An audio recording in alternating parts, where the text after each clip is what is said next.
Bienvenue sur Pod5, des podcasts mensuels qui vous inspirent et vous partagent une nouvelle vision de l'apprentissage. L'objectif ?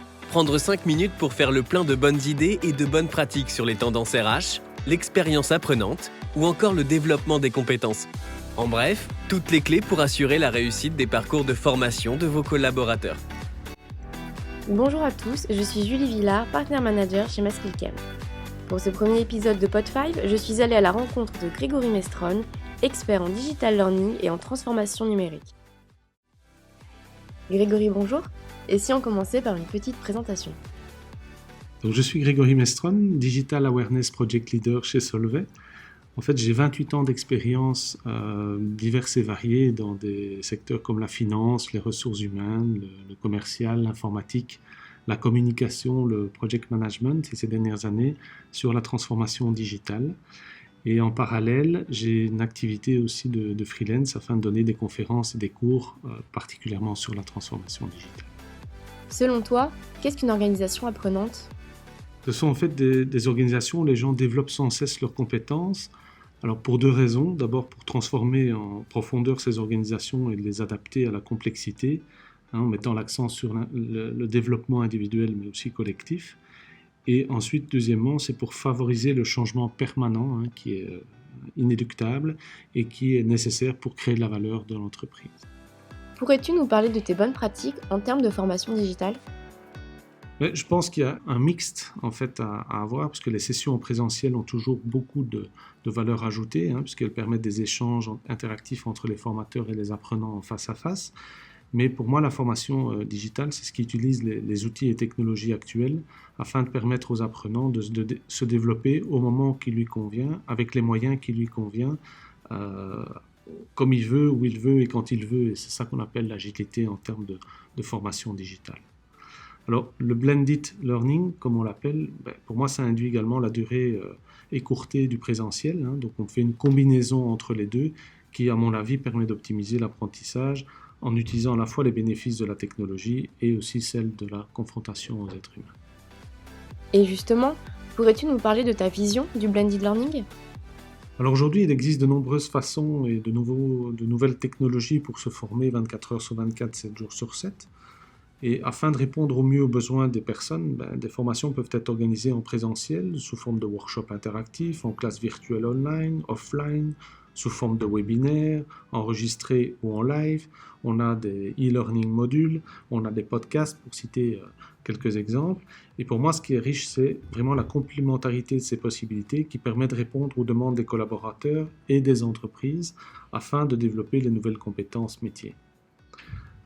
Pour moi, les modalités, les unes avec les autres, c'est vraiment en complément, enrichissent considérablement l'expérience de l'apprenant et son utilisation privilégie les formations métiers, les langues, le management, le leadership et le commercial. Tout ça est disponible aujourd'hui de toutes les façons, il suffit juste de le vouloir. Quelle est ta vision globale de la formation ? Donc je vais focaliser ma réponse sur la formation professionnelle en entreprise. Donc, je pense que l'entreprise a une partie de responsabilité dans le contexte du plan de carrière de ses employés, mais mon sentiment est que chacun est également responsable de son développement et qu'il existe aujourd'hui de nombreux moyens de se former.